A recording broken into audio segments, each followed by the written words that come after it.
Okay.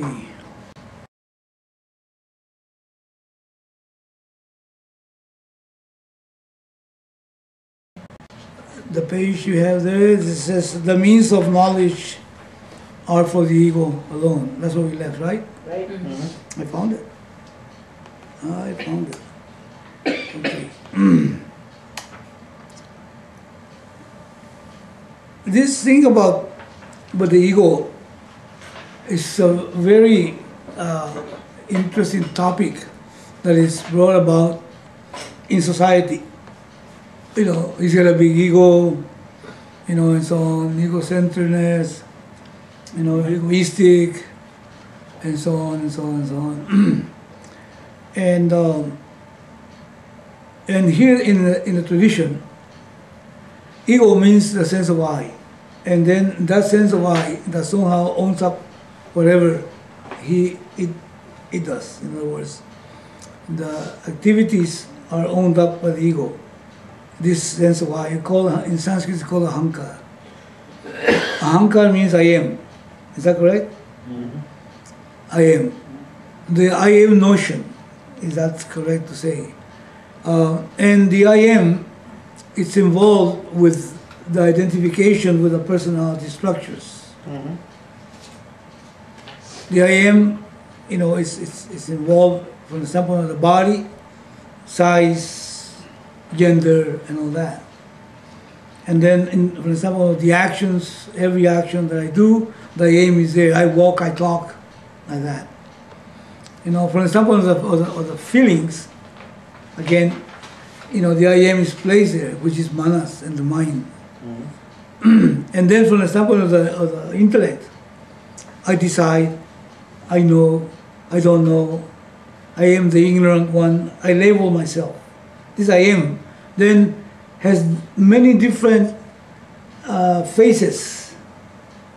Not P-H-A, it has also F-A-C-E-S, faces. Even though still it goes to different faces also. P-H-A-S-E-S. And so it is an identity.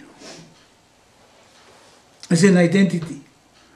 And the identity, it gets jumbled up. You know, jumbled up meaning, in this case, it gets complicated. It's a complex identity. Is that correct? A complex identity. Because under different circumstances and in different times, you know, that sense of the identity, you know, it becomes stressed out because this identity is not that identity, and this identity I don't like, and so on. If I look at myself in the mirror and I find flaws, physical flaws, I don't like that identity. So then I put a suit on, you know, and the tailor does a good job of making me look good, you know, it hides the defects. So I have a different identity, you know, or, you know, I have the hair long, and this is not the way people are running around anymore. Hello. So the identity is this guy is not with it, as they say. And now you want to be with it, so you go and cut your hair. Now you fit. So you're the one that fits, the one that doesn't fit. So it's a very complex thing. Very complex thing. You wish the fashion was different, and you long for the previous identity, but then you cannot do it. Why? Because the present identity, in other words, fashion is different. So you live stressed out by that, wishing that things were different. And you wait for fashions to change. And eventually you say, they will come back. But then, by that time, you know, your identity is changed. Why? Because you don't look so young anymore. So you can dress like with a new fashion, but the person is not the same. So physiologically, psychologically, physically, you know, emotionally, intellectually, all this stuff, the identities keep changing. So it's a complex situation. And that thing is called the ego. That ego, then, is in trouble all the time. It's called samsara. Samsara means, since the identity is of someone that is lacking, is inadequate, then naturally, then that is a discomfort. That is something not very pleasant. So then the struggle is to manipulate the world so our identity will be improved. So we're in a constant pursuit to improve. You know, even the thief tries to be a better thief. To improve. Why? Because his peers will say, oh my God, that guy is good. You know, or the person that is morally good, you know, trying to improve because, you know, you have a religion and you try to live. So it's always this improvement. Or in academically you try to improve. But even though you improve in different areas, there's areas that you have not improved, and there's always not enough. Inadequacy is there. So this complex identity, you know, is based on incorrect understanding who I am. And it seems like it's never ending. You'll continue on and on and on, unless somehow I realize that there is no complexity about me. You know, the complexity is not mine. Why? Because even though the identities are there, there is someone, there's a center, which is me, which is the center of those identities. And that center has nothing to do with the identities. Why? Because that center, who I am, is aware of the identities. Is aware of the conflicts. Is aware of well-being also. So this one, me, is free from that. However, it seems like I revert back to the identities. You know, I go back to that and I still become vulnerable to situations and stuff like that because those identities give me insecurity and give me discomfort and so on. So here, the idea is that there has to be something that helps me, let's say, eradicate the mistake. And that's something that helps me eradicate is that which points to an identity that you have missed. In this case, becomes a self, âtmâ, this chaitanya, this consciousness. Okay, so, and for that, there is a body of knowledge for that. And there's a tradition, sampradaya, you know, of teachers, you know, that then unfold the nature of who I am. Okay, and then the mind picks up that understanding. Okay, so the teaching, you know, becomes the means by which the identities get resolved. Of course, when I walk, I walk. When I talk. But then I'm not the walker and the talker. I have to recognize that who I am doesn't talk and doesn't walk. You see the idea? So, and that is difficult because, you know, we are so identified with a walker and a talker. So then the methodology here is addressing the mistake. So you can see it as a mistake, and there is no problem in saying I walk and I talk, as long as identity is not placed on that.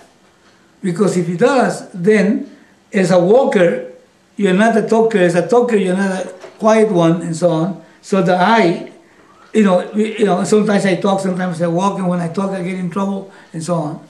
So to be able to walk and talk, free from the mistake of identity, that's the whole idea. Going back to the teaching, look at this.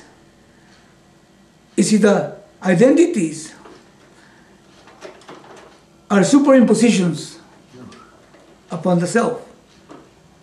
Just like, look at this, a rug is a superimposition upon wool.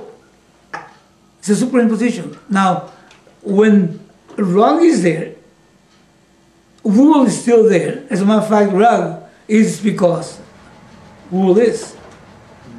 So these identities, you know, are not going to disappear. Yeah. Just the rug doesn't disappear when you see the wool. You see the idea? Wool remains untouched by rug. And it can be made a rug, or it could be made a curtain, or it could be made a shirt, it can be made a coat, but the core is called the vastu. Vastu means the core of it. It is untouched. So the person can then function with the different identities. They are not going to go away per se. But then they're going to be seen as what they are. They are superimpositions upon the self, and they have no reality of their own. The reality is given by the self, which in this case is the basis of everything. So the teaching is so that the mind, here, the ego, the mind starts picking us up, so it can understand it clearly. So you can learn to abide in the proper identity, in the truth of who I am. Go ahead. Yeah, anyway, so this is a setup so we can actually then see, the next chapter that we're going to see in this one about, the content of it. This is right here at the end. They say, I'm going to read the previous 2 paragraphs. It says, if the ego goes away, there is no one there. And in having transcended the ego does not come back. Who will be there to know the âtmâ? If such was the case, gaining this knowledge will amount to becoming a vegetable. If the ego is transcended in order to know âtmâ, it is definitely not going to come back. Therefore, this explanation is not acceptable. And what was the explanation? The explanation was that the âtmâ will transcend the ego and you will know. You don't transcend the ego. Okay, that's he's making a fallacy out of it. And if you transcend the ego, understand the âtmâ, and the ego comes back, who is it that who transcends the âtmâ? It is the ego that has to understand the âtmâ. It is the ego that has to understand the âtmâ. These kinds of statements about surrendering the ego and transcending the ego in order to understand the âtmâ are very confusing to people. Unfortunately, they are too often to be found in modern books of Vedanta and must therefore be seen for what they are. I hear swamis all over the place talking about that. Mm-hmm. Same thing. Oh, you pick up YouTube and you see all these swamis talking about it. Transcending the ego and all that stuff. Okay, so we're going to see more about it, okay? So, would you please read the next part?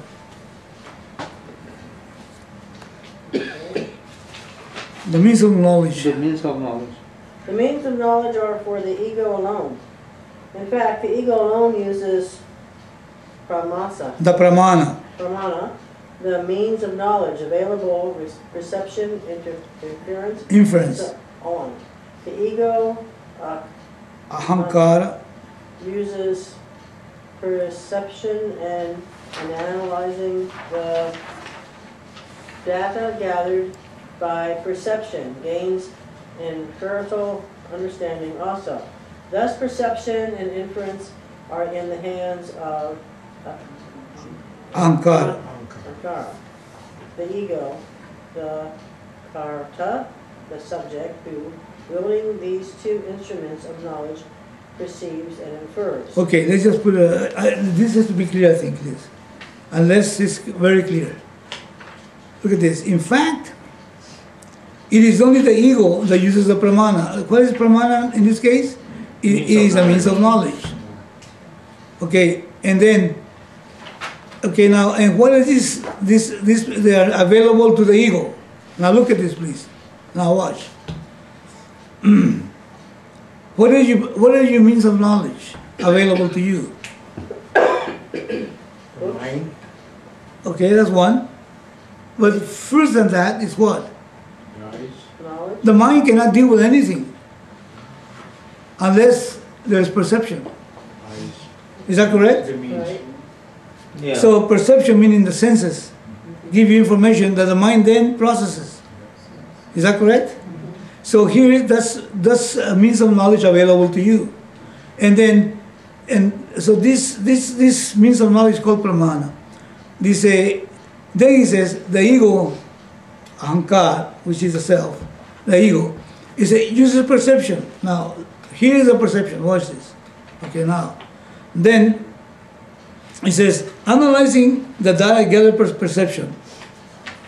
Okay, so you see something. Now you analyze it. Then you say, okay, let's say, for example, I show you a red apple. Now watch this. What is the data here? Data? I say data or Yeah, data, one and the same. Yeah, what is the data here? Red. Red apple. Apple. Red and apple, correct? Now, you look at it. I just look at an apple.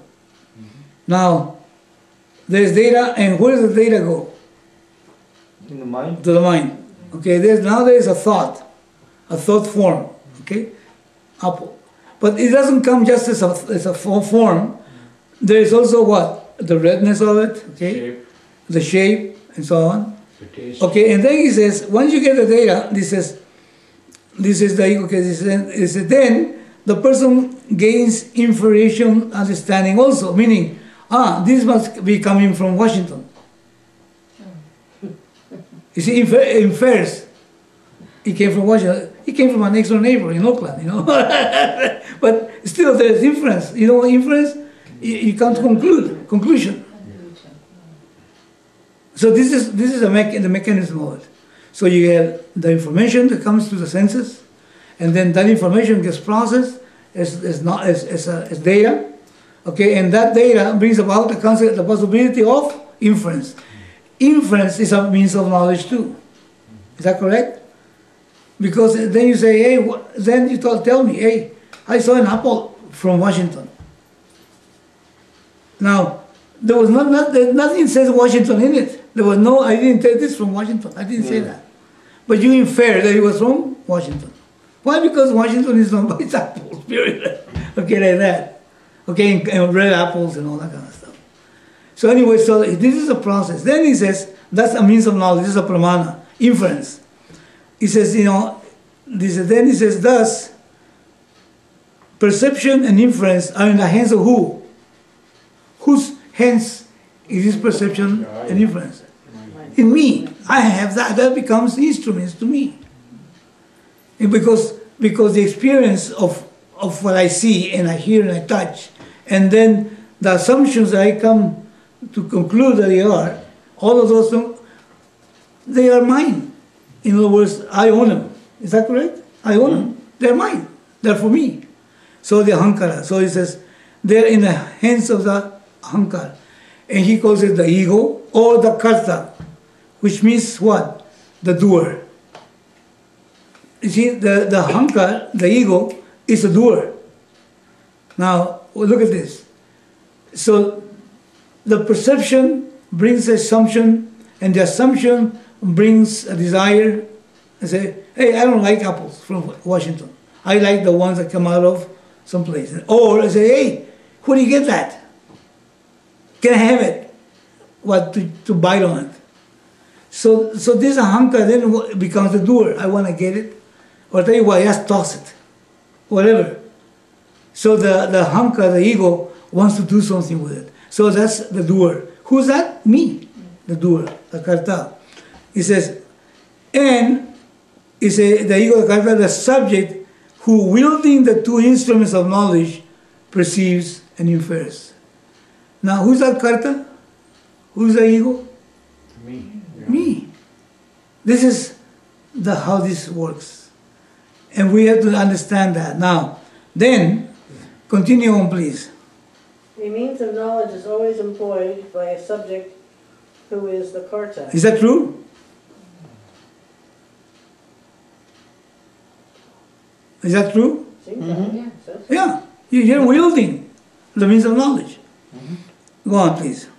Therefore, in the employment of any means of knowledge, there is a subject, kartâ, an instrument, kartâ, action, Karana, action. action, Kriya. kriya, and the result of action, karma, phala.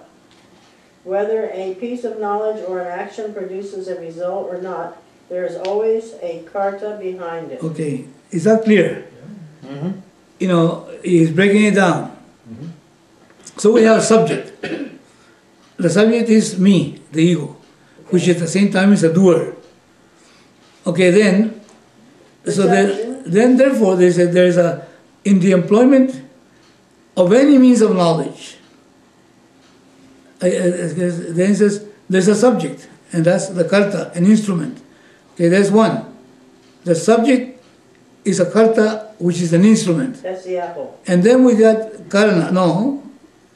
Who's the, this is a kid? Kartâ. Who's the kartâ? I. The ego. Me, yeah. Okay? And then there's an instrument. The knowledge. Okay? Karana. Karma. Okay, in other words, the doer, and there's an instrument. It could be the mouth munching on it, or the hands picking it up, or the legs running away, or getting it. Okay, that's the instrument, isn't it? Then there's an action, okay? Kriya. The result. Okay, and then there's a result of the action. It's called karma phala. Because once you go for it, somebody can take it away, and it's no longer there, and that's the result of the action. Then you feel what? Cheated, for example. So kriya means Kriya means what? Action. Yeah. action. Yeah. There is the doer, the instrument, the action, and the result of the action. The kartâ. Result of the action is karma. Karma phala, correct. And whether a piece of knowledge or an action produces a result or not, because it could produce a result, there is always a kartâ behind it. So this kartâ is there. And this kartâ means this doer is always there. I or the doer. That's correct. Now, continue on.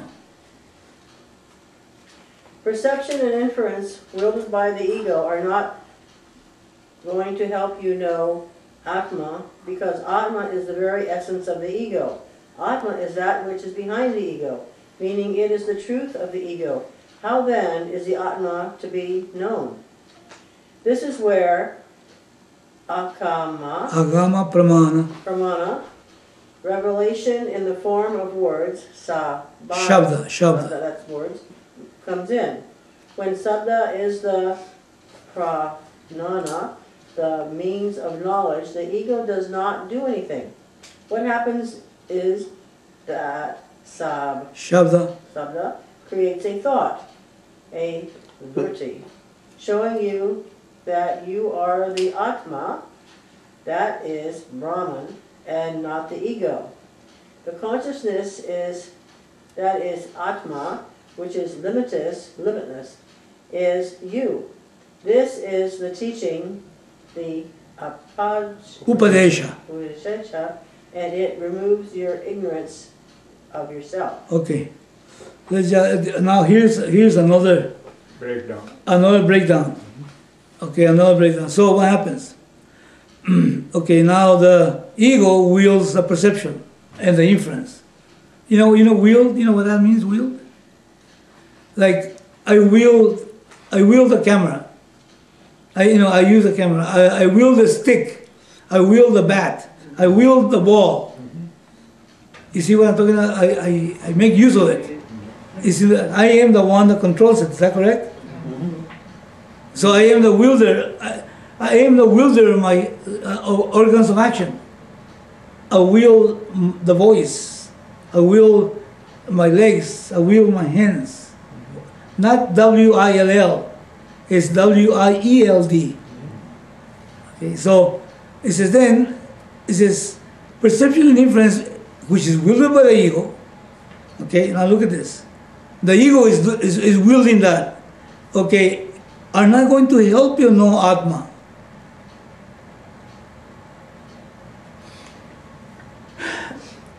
The perception and inference is made up. Is what is designed? What can it know?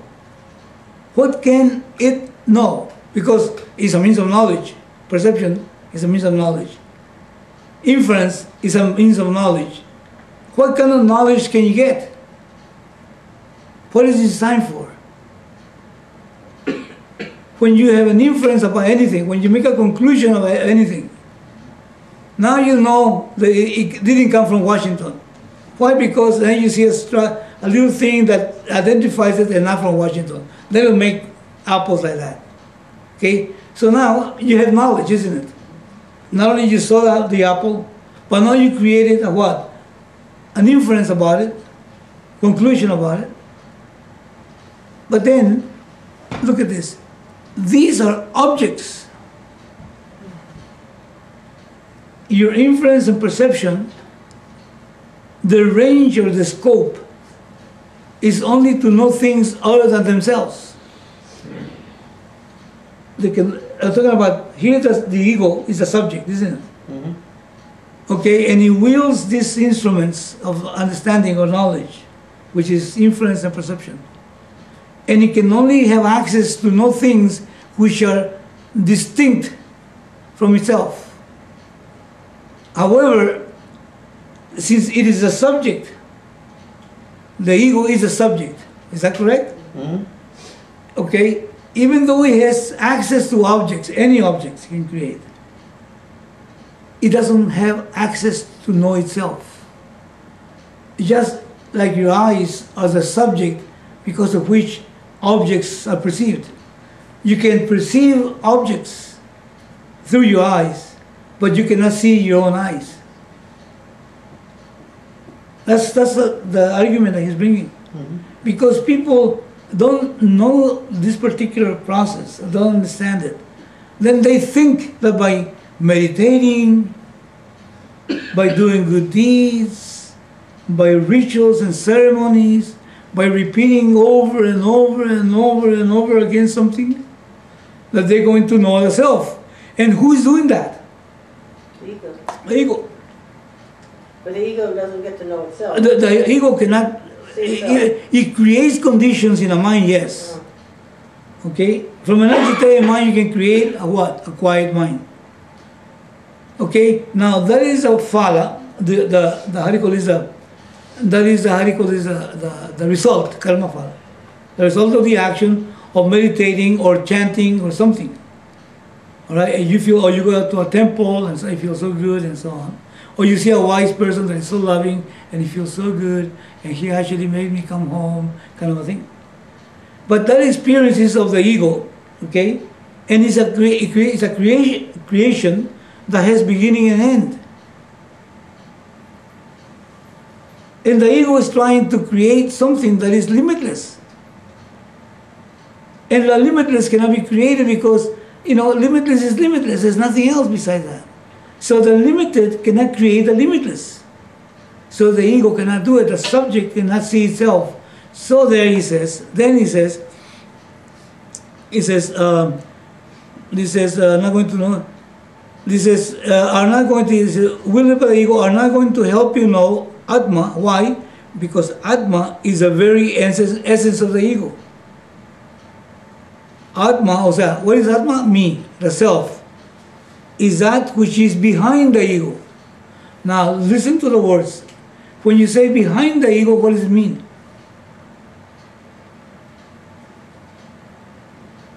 Ego is not âtmâ. No, he said, what does it mean when he says behind the ego? It's the silent watcher, isn't it? Because ego is because of âtmâ. It is, yeah. Ego is because of âtmâ. That's correct. There is no ego plus the observer. No? Nope. That's another situation.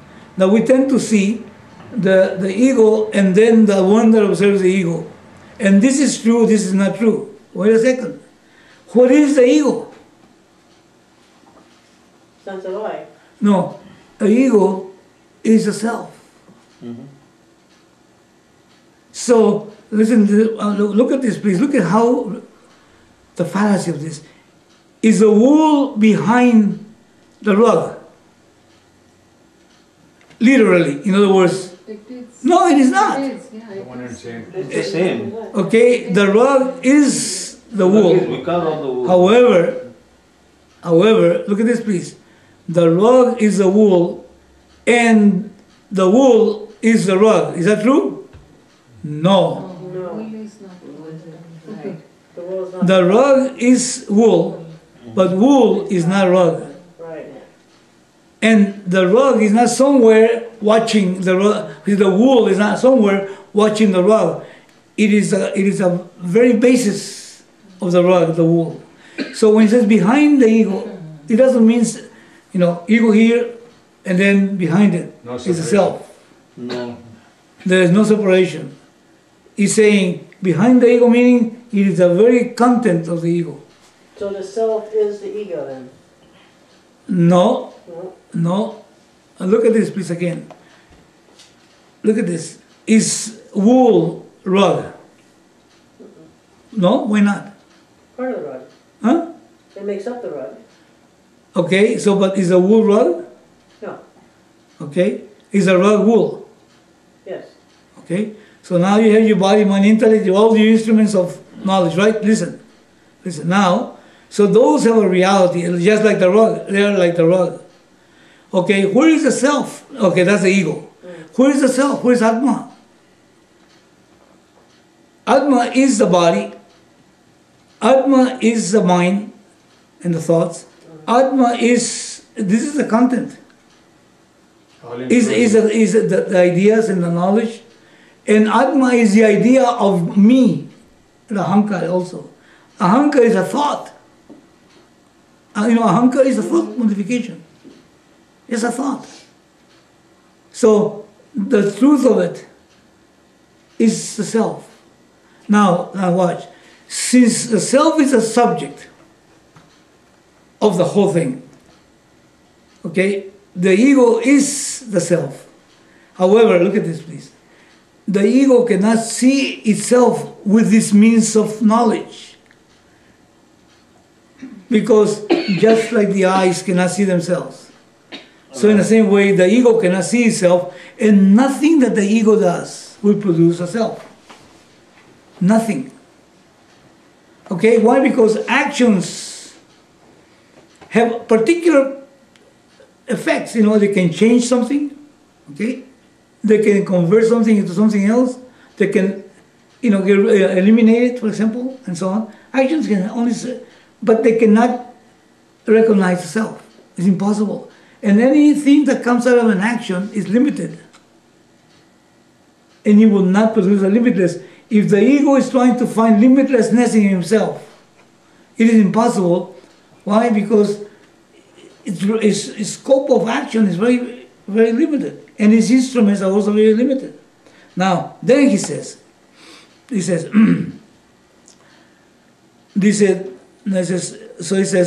âtmâ is that which is behind the ego, meaning it is the truth of the ego. Just like wool is the truth of the rug. He says, how then? Well, is that the case? How then is the self going to be known? How then can I know the self? If I cannot use my instruments of knowledge, which in this case are perception and inference. And then Swamiji goes on to say, now here is where agama pramana, which means revelation in the form of words, shabda, comes in. Now look at this. Now this tradition of knowledge, this whole body of knowledge, is a shruti. And shruti means that something that needs to be listened to. That's what it means. Shruti, is that correct? Yeah, shruti. Yeah. Yeah. The dancer has to listen to the shruti in order to be able to make all the motions. Is that correct? Mm-hmm. In other words, he has to listen to whatever is going and the hum of the music. So here, listen please. Entonces then here is where shabda comes in. Shabda means words. He says, this is where this revelation in the form of words, shabda, comes in. He says, when shabda is a pramana, now we have another pramana. Now, look at this. The words are not the words that the person says.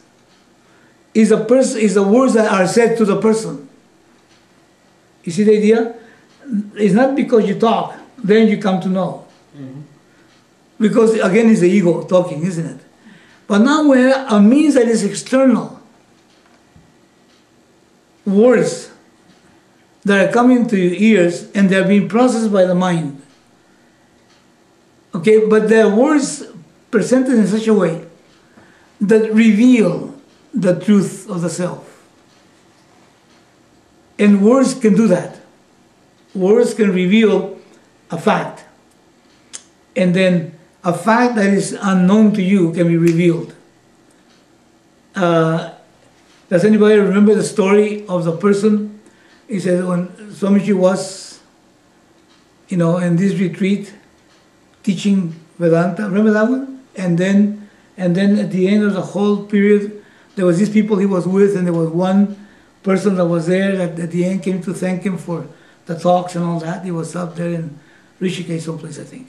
Anyway, and then this person came to thank him, says, look, it was really enjoyable. I'm very happy that I came. Okay, but in the meantime, I still had to continue looking for someone I came to look for from Europe. Yeah. Remember that? And then he says, maybe you know this person. So he gives him a piece of paper where there's a name and an address. And Swamiji says, okay, let me look at the paper. So he looks at it. And he looks at the guy. And then he says, look at this.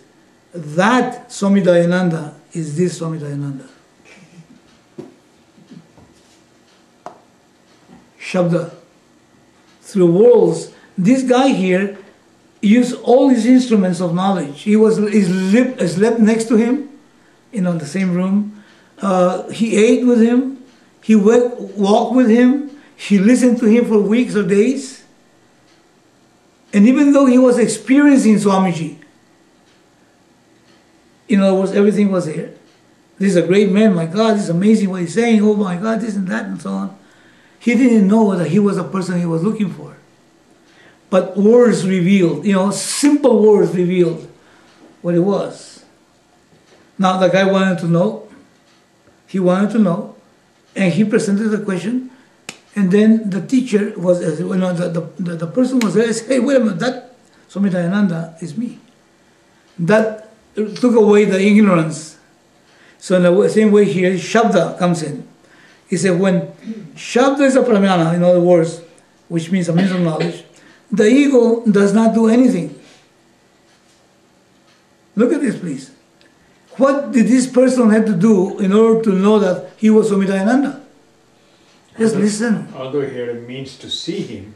Yeah, even though he saw him and all that, he slept with him, he walked with him, all this stuff.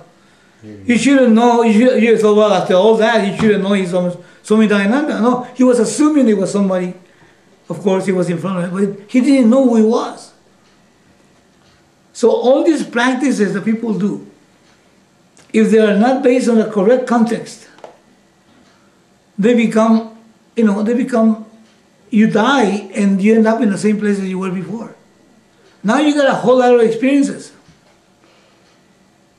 You read this and you read that, you met such and such and such, you practice these techniques and everything else, but it's like we're running around like the dog trying to catch his tail. It never happened.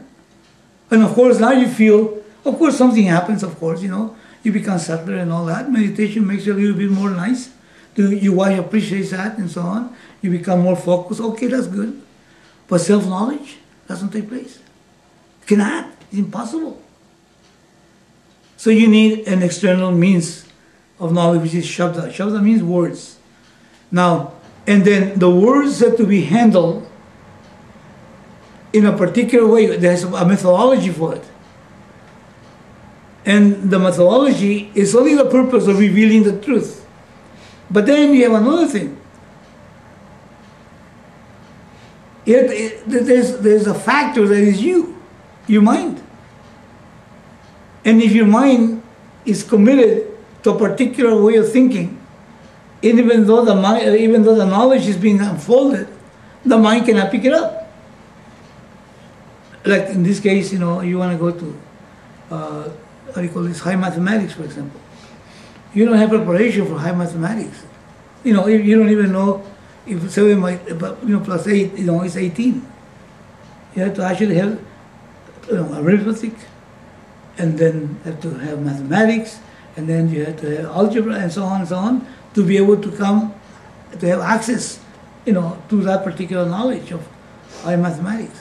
So the same way here, it's the same way. He says this is where agama pramana, revelation in the form of words, shabda comes in. When shabda is a pramana, the means of knowledge, then the ego does not do anything. What happens, here's what happens, is a shabda creates a thought. Okay, that thought is called vritti. That thought is a thought.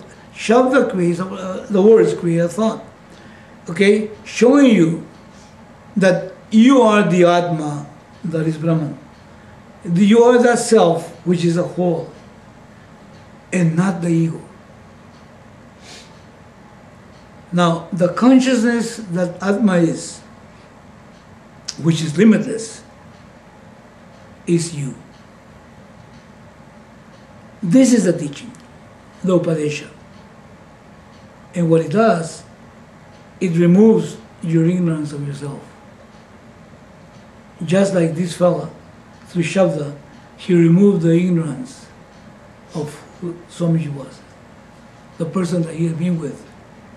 So practices and all that, it transcending the ego and all that, is just a whole bunch of words that sound very, very good, but they don't do the job. It is very close to, I may be wrong, it may be very close to like revealing. I heard a word called revealing. Yeah? Like, which is already there, but somebody reveals it. That's why somebody makes you aware that it's there. Yeah, so it creates a thought. Yeah. But the thought is not you. The thought points to you. So you need to be able to take that vritti and place it where it belongs, in you. And then you start seeing that the self you thought you were, with all these limitations and all these lacks and everything else, is not really you. And that wisdom has to come to your heart. And when does it happen? It happens in a moment of teaching.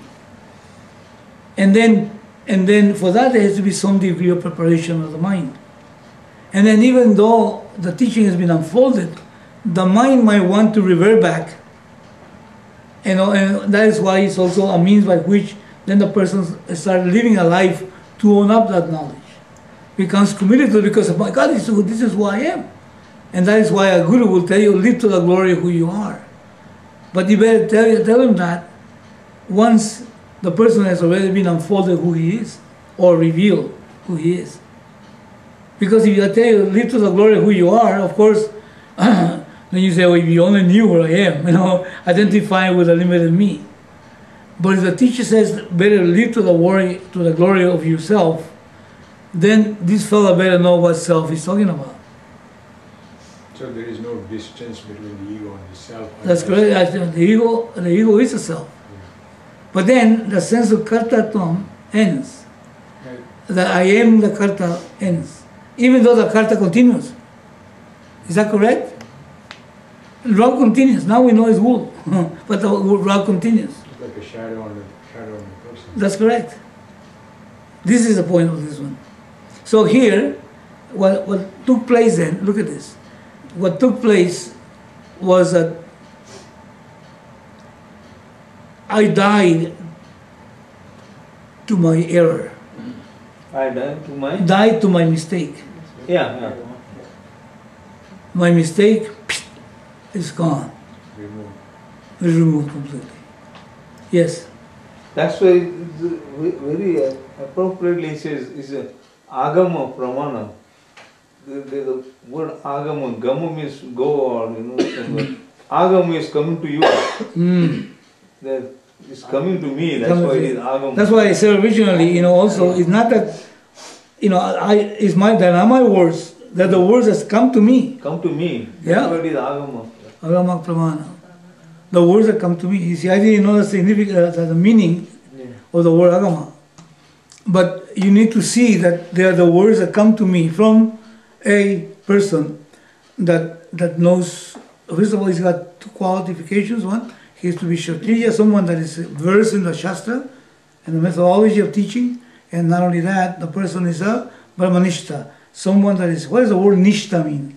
How do you understand the word Nishta? Faith. Nishta, faith? Nishta, the way I understand it, is someone that is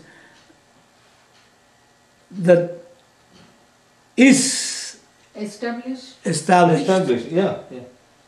Established or is Brahman. Yeah. He knows I am Brahman.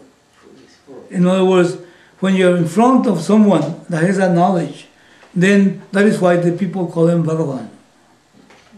Yeah, in that respect, or you can say belief. Yeah? Not faith in the sense of I have faith in the religion, not that faith. No. It's I believe in someone, yeah. Ishvara, or I have faith in Ishvara. That kind of. But there has to be also Shraddha in the teaching, In other words, you have to trust it. Pramanas need to be trusted. I think that pramana, to be a pramana, is something that you actually surrender to. You know, pramana again, what does it mean? What does pramana mean? Means of action. It's a means of knowledge, a means to know, isn't it? Now, if I say, look, you don't think twice, oh, am I going to be able to see? And I say, hey, look, and then you see. And then, you know, there's no question that you're going to be able to see.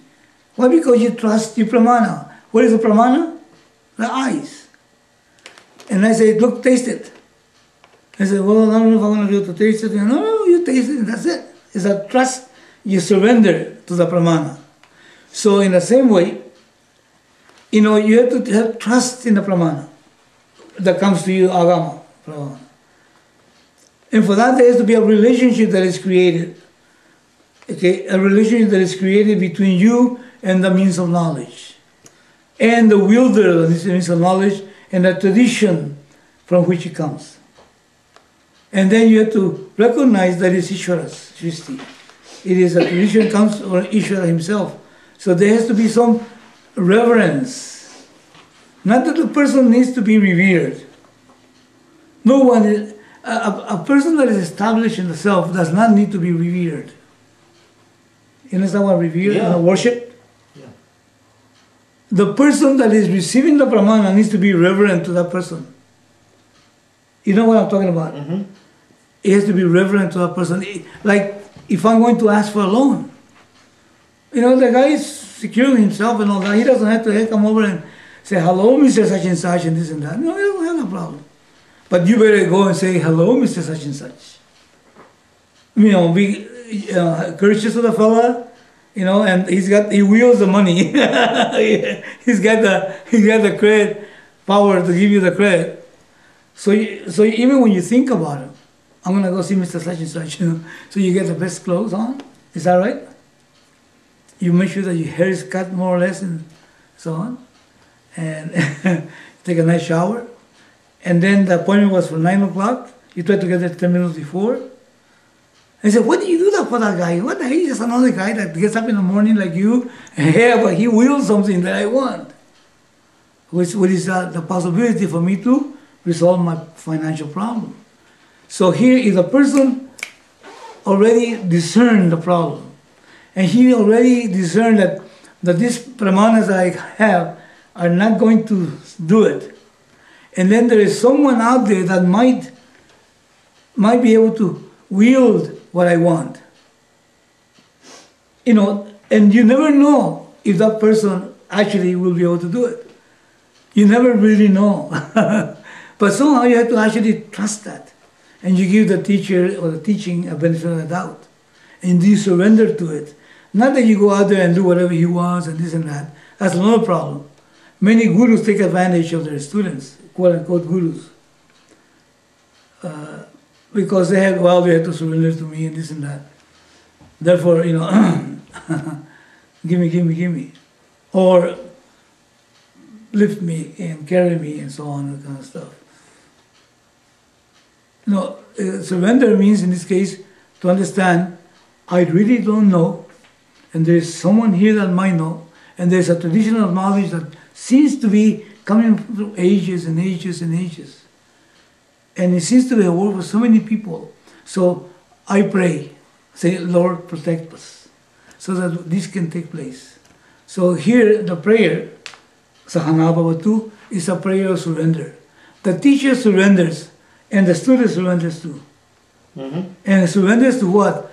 To the possibilities. And the possibilities are given by Ishvara. Mm-hmm. Like that. So you don't surrender to the person.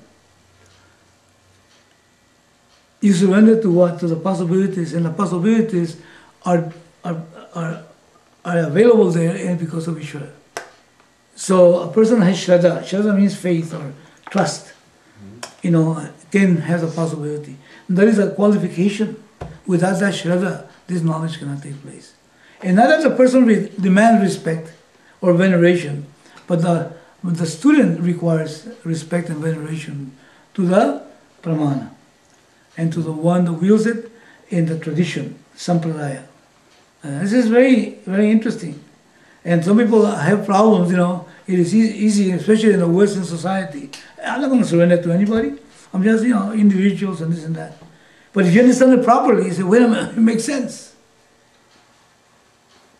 When you came to the job for the first time in your company, even though you were already an engineer, and you come to this new company, you have to surrender to somebody that is teaching you the ropes. Hmm? And he was possibly a junior to you, in terms of schooling and all that experiences. But this guy knows the rope of that particular company. So if you become high and mighty, I'm not going to surrender to that fellow. Give me one about my size or bigger than me. No, that's the guy. He knows the ropes. Oh, yeah. If you don't surrender to your sergeant, even though you have a PhD and this and that, but you're in boot camp, they're going to kill you real quick. You have to surrender to your what do you call this, non-com guy. And he got material to be a guy from West Point, but no, you got to better surrender to this fellow because he knows he's been there. You see it in books only. So there has to be some surrendering. Non-commissioned guy. Non-commissioned guy, yeah. He only got stripes, I can have these bars. Yeah, exactly. We call in India NCOs. NCOs, okay. Non-commissioned officers, yeah. So that's the point. Surrendering is very important. Otherwise, there is no knowledge. That is why Upanishads are called near, below. Here is the guru, or the teaching. Here is the student that wants to know. You cannot go like that. You cannot go like this. You have to go like that. Come close. And the closeness is not just physical. The closeness has to come from the heart. Shraddha is like a trust or is Yeah. like a receptacle for a medicine. When you take a medicine, that's what you should have. You should believe that your receptacles take it and helps you out. That's right. Yeah. So that's the point of this thing here. So anyway, so now we know what pramana. We're looking at pramana, and that the pramana was creating a vritti. And the vritti, listen please, the vritti belongs to the ego. Because it happens in the mind. But it dissolves. It's like seeing a sign. So you see the sign, San Francisco. And now you know where San Francisco is in that direction, but now you go to San Francisco. You don't get stuck with the sign. You don't get stuck with, Tatomasi, I see, I can repeat Tatomasi. This doesn't mean anything. Hamam Brahmasmi, and then repeat it over and over and over again. Man, you're hanging on to the sign. A signpost, is that what you call it? A signpost. Yep. Directions. Yeah. That's the thing. If the ego is still chewing on it, nothing will happen. Okay, even though the teacher might be correct, but your mind is not there to pick it up. Actually, ego really blocks. The ego what? Ego blocks your Shraddha or trust. That's right. That's right. And it's not because the ego is stupid necessarily. It's because it doesn't get it yet. You know what I'm talking about? It doesn't get it yet. And then what does it require? It requires a desire to know. But if the ego wants to confirm what he's read and compares and this and that, forget it. If he's got his own notions and he wants them to be verified, it won't happen. He has to take his notions and his ideas and put them in a little safe, close the safe, save the combination, and listen. And listen completely fresh. Completely fresh. And then it might happen that he comes out to see, and it might not happen because it's not up to him either. There's grace involved in this. We'll see more about that later. There's grace in that. Ishvara's grace. Okay, very good. So it says the consciousness that is âtmâ, which is limitless, is you. This is a teaching, Luparesha. And it removes your ignorance of yourself. Okay, doke. Meena, you want to read the next part? Yeah. The destruction of self-ignorance. A person who takes himself or herself to be the ego thinks, I am only this much. Nothing more is known about oneself than this. This ignorance, because of which the ego is there, is destroyed by the vritti, I am Brahman, which is born out of teaching. With the destruction of this ignorance, the notion that I am the ego disappears. Nothing more is necessary. What happens to the ego in the wake of self-knowledge? When the ego comes, it comes, and when it goes, it goes. But you are no longer the ego, because ignorance about âtmâ has already been destroyed. You know that the ego is âtmâ, whereas âtmâ is not the ego. Knowing this, you do not get lost in or caught up by the ego and its activities. This knowledge of âtmâ, once gained, is never lost because you have no more ignorance about âtmâ. Even if the ego comes, âtmâ cannot be mistaken as the ego anymore. Ego is âtmâ, but âtmâ does not become the ego just because the ego came. Just because a perception comes or an inference is made, just because an action is done or a result is gained, just because something happens, âtmâ does not become the ego. Everything is âtmâ. Âtmâ eva idam sarvam. And âtmâ is not any of them. Okay, very good. Any comments here, please? Is it true that we usually think of ourselves, I am only this much? I'm sorry? Isn't it true that we think about I'm only this much? I'm limited. Yeah. When we say I'm only this much, what are we talking about? We identify with what? Body, personal. Yeah, we identify with the limitations.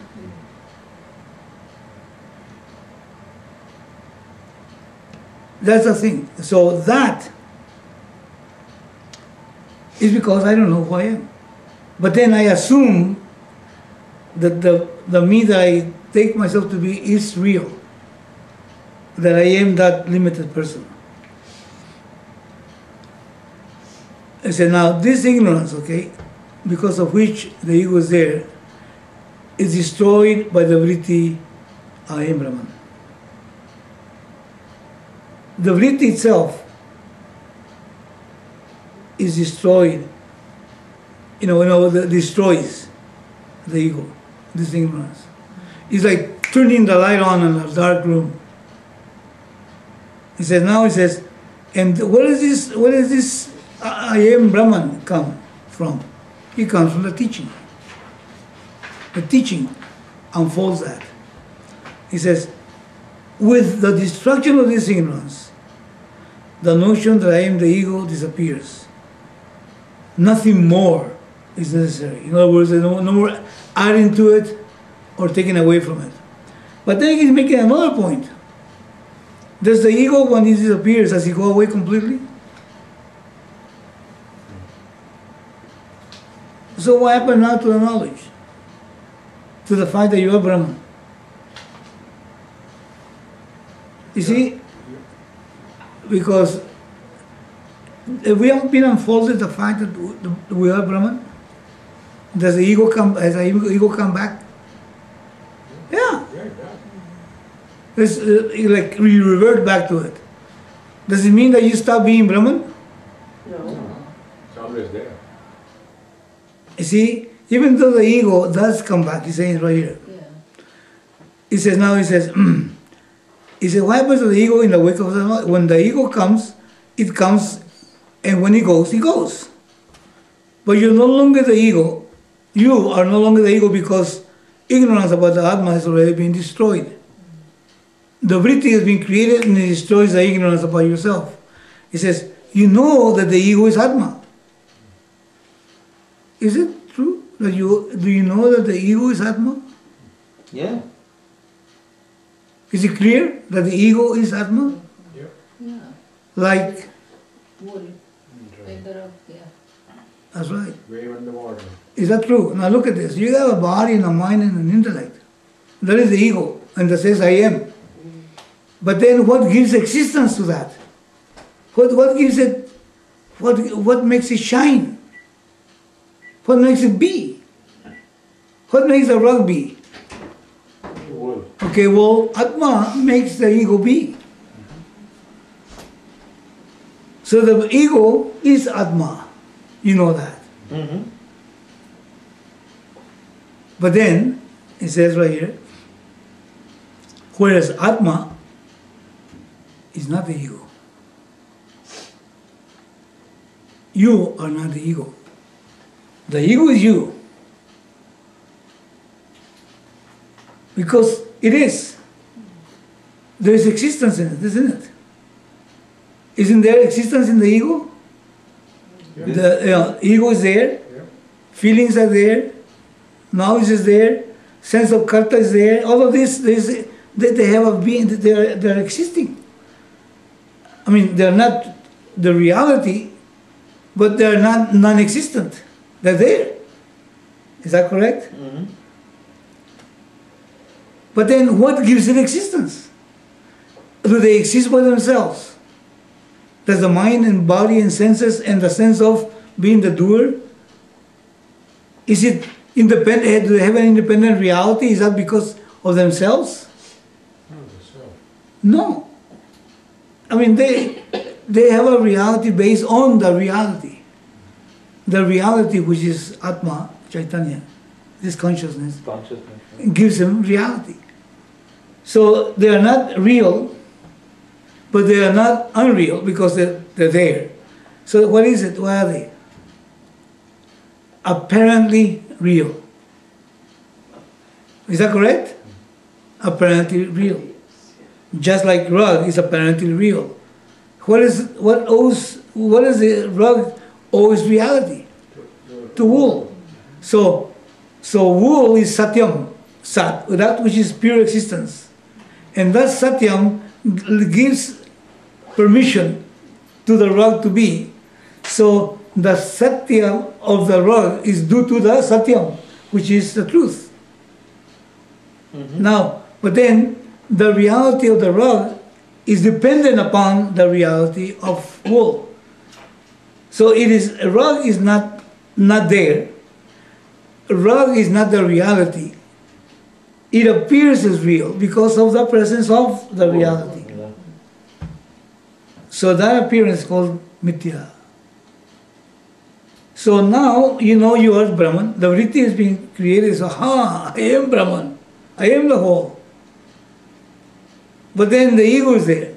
Well, okay, the ego is me, but I'm not the ego. It says right here. See, you know that the ego is âtmâ, whereas âtmâ is not the ego. Knowing this, you do not get lost in or caught up by the ego and its activities. Listen, please. Remember that we talked about the hoops and the hooks, the hoops and the hooks, Yeah, hooks and the hooks. Yes. Chain. huh? Mm-hmm. Hooks and hooks, hoops and hooks. Remember that? Oh, yeah. Mm-hmm.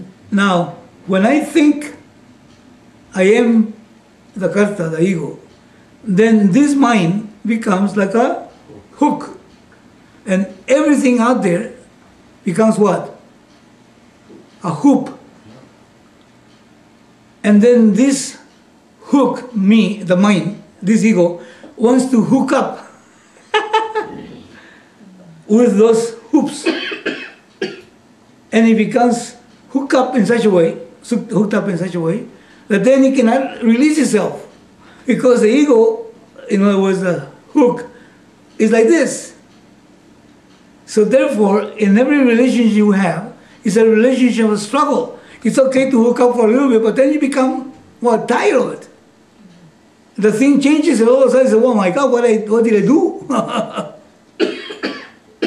You know, like buying a car, you know, brand new, out of the showroom, and then you spend all this money, you know, and then a year later it lost, 20-30% of its value. Right away, right as soon as you take it out. And then a new model comes up, and the model looks much better, but you're hooked to it, and you cannot get rid of it. Yeah. Why? Because you got this payment to make, and so on and so on. And besides that, if you just give it away, it'll be then, hey, you're a fool, man. You lost all this money. So you're hooked to the hoop.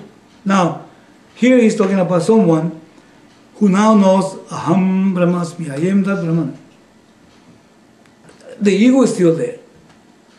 But then that is an illumined ego. There is no longer, the ego has no hook.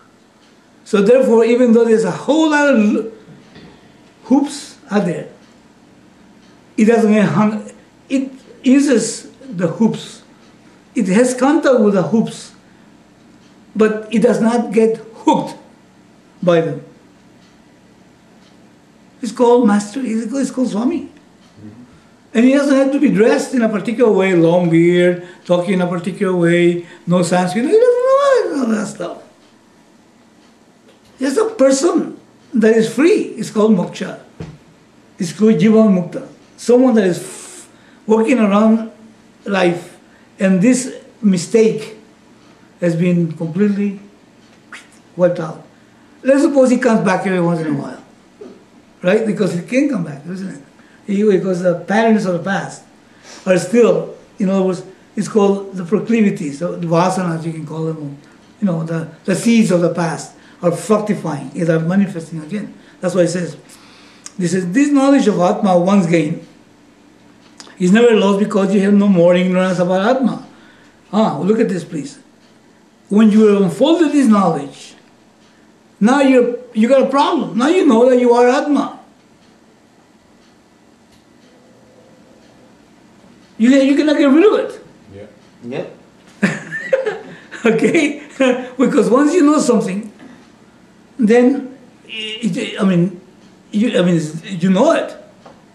As I said last time, one day you didn't know Louis, okay? And then one day I disappeared from your life. Now you got hooked. Why? Because you're never going to be able to forget me. You might be able to, kind of become a little, but one day he says, Louis, I knew Louis. I don't know. He says, and that guy was a rascal, for example, okay? He says, I wish he would have never come into my life, or something, see?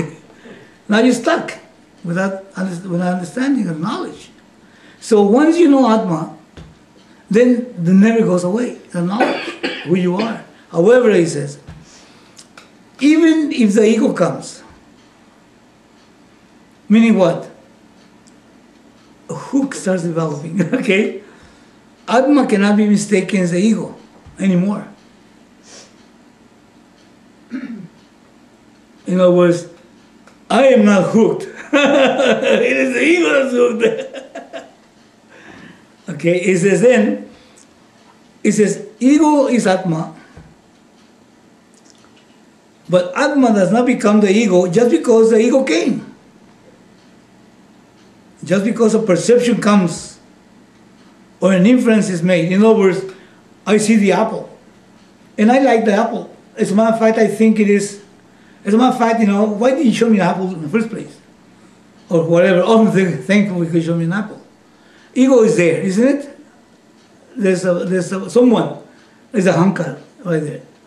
However, you're free to do that. Why? Because you know that you are not the ego. But the ego has a freedom to be able to like or dislike and so on and so on. But then your happiness, your sense of completeness does not get affected either. Let's suppose I hate somebody show me, and I know a person that even the word snake puts her into like this. This is just a phobia. A phobia. And even though, and listen please, even though the person knows aham brahmasmi, I am this âtmâ, okay, when the word snake comes on, it brings out of the past, the impressions of the past, who knows if he was in this life, in the previous life, developed this tremendous phobia. And all of a sudden, it comes back again. You say, the fellow is not established, he doesn't know. He knows, and he knows his mind does that, but it is just a consequence of the past. That's all, no problem. It doesn't judge itself by that. Try to avoid hearing about snakes, or maybe that might go to some therapy and all that stuff to help his mind somehow heal that, because there's something raw in the background, some kind of samskar, is it called samskar? Some kind of proclivity there. But the person knows it is not me. It is just I need this mind to be calm down. Yeah, to calm down. And even if it doesn't come down, it is not me. So it's natural. See the reality. There's a logic to it. Something, I don't know where it comes from, but this is something that was created in the past. See the idea? So the mind becomes what? The ego comes back again, but the person knows, and then takes care of it, or says, okay, that's the way it is. Some people are prone to some, let's say, for example, how do you call those things that come in the lip or something, or, this kind of infections, for example. You live with them. That's what it is. You have, what do you call this? Which infection? Yeah, an infection that comes in every once in a while because of weather. Huh? Herpes? Yeah, herpes or something like that. Yes. Yeah. Cold sore. Yeah, cold sores or whatever. Well, you just go through it, okay? Colds come, so they colds go, no problem. But you don't judge yourself. See, before it says, I'm miserable, and this and that. And of course there's that discomfort. But it doesn't, what? It doesn't bug you. It doesn't affect you. It does not qualify you. It does not qualify you. I should not be sick. What do you mean you should not be sick? You should be sick. Everybody should be sick every once in a while. Disease will eventually get rid of this body. Don't worry about it. You see what I'm talking about? But then I try to hide. Especially if I do yoga, I shouldn't get sick. And then if I have a cold, for example, I eat well, I exercise and everything. Here I'm miserable. I better not tell my students or not tell my teachers I'm sick because they're going to say, hey, what's wrong with you? And so on and so on and so on. All this stuff. Because the judgment is there, okay? So anyways, there's a freedom about that. This is Actually, I was really fine. I get those cold sores once in a while, and it really did not bother. I did not have any complex or nothing until my dear wife tells me it is herpes too. You give it a name. So now I get a complex every time. That's what happens when you're having a wife that's a doctor. You see? So anyway, so this knowledge of âtmâ once gained is never lost because you have no more ignorance about âtmâ. Even if the ego goes, âtmâ cannot be mistaken as the ego anymore. Ego is âtmâ, but âtmâ does not become the ego just because the ego came. Just because a perception comes or an inference is made, just because an action is done or a result is gained, just because something happens, âtmâ does not become the ego. Everything is âtmâ. Âtmâ eva idam sarvam. And âtmâ is not any of them. Yep. Does that make sense? Yep. Okay, put a mark in there. We're going to leave it there and continue next week. It's a good one today. It's already time? Yeah. Yeah? Yeah, this is time. Very good. Have any comments, any questions on this? Is this ringing true? I have a question. Oh, Is it resonating? Yeah. It's true. That's where the mistake is. They are one and the same. Then you go banana. Yeah. They were. Yeah. Me, I, Yeah. akartâ. Yeah. I did.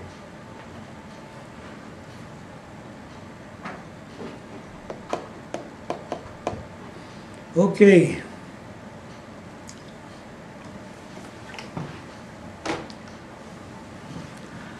Let's close the class and do prayer.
Lord, lead us from what appears to be true to what is true. Lead us, Lord, from confusion into clarity. Lead us, Lord, from a sense of mortality to discover our immortality. Lord, that is whole. This is whole. From that whole, this whole became manifest. And if through understanding I come to realize that this whole is that whole, then what remains is only the whole. Lord, let there be peace. Peace. Peace.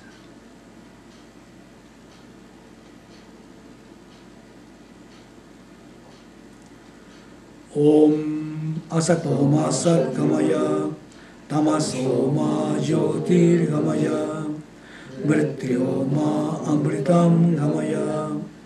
Om purnamadav purnamidam purnaat purnamudashyate purnasya purnamadaya purnameva vashishyate. Om Shanti Shanti Shanti. Om Sarve Bhavantu Sukhinah Sarve Santu Niramaya Sarve Bhadrani Pashyantu Ma Kachit Dukha Bhavet Loka Samasta Sukhino Bhavantu. Om Shanti Shanti Shanti. Harihi Om Tat Sat. Shri Guruvyo Namaha. Harihi Om.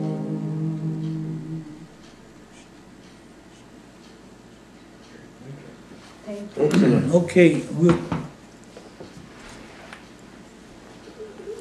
You know, one thing that happens a lot, is that in the course of spirituality, many people think that you have to become a Hindu, and then take the tradition and with all the stuff and all that.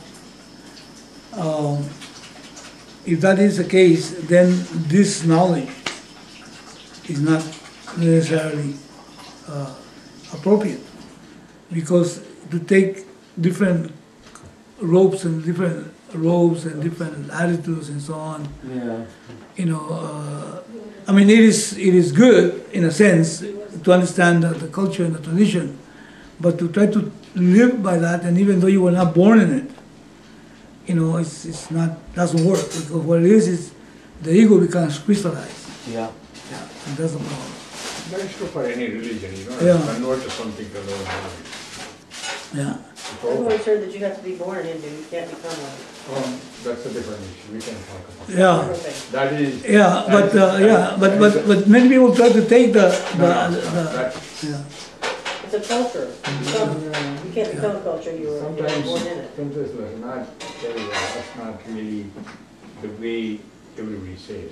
Some people say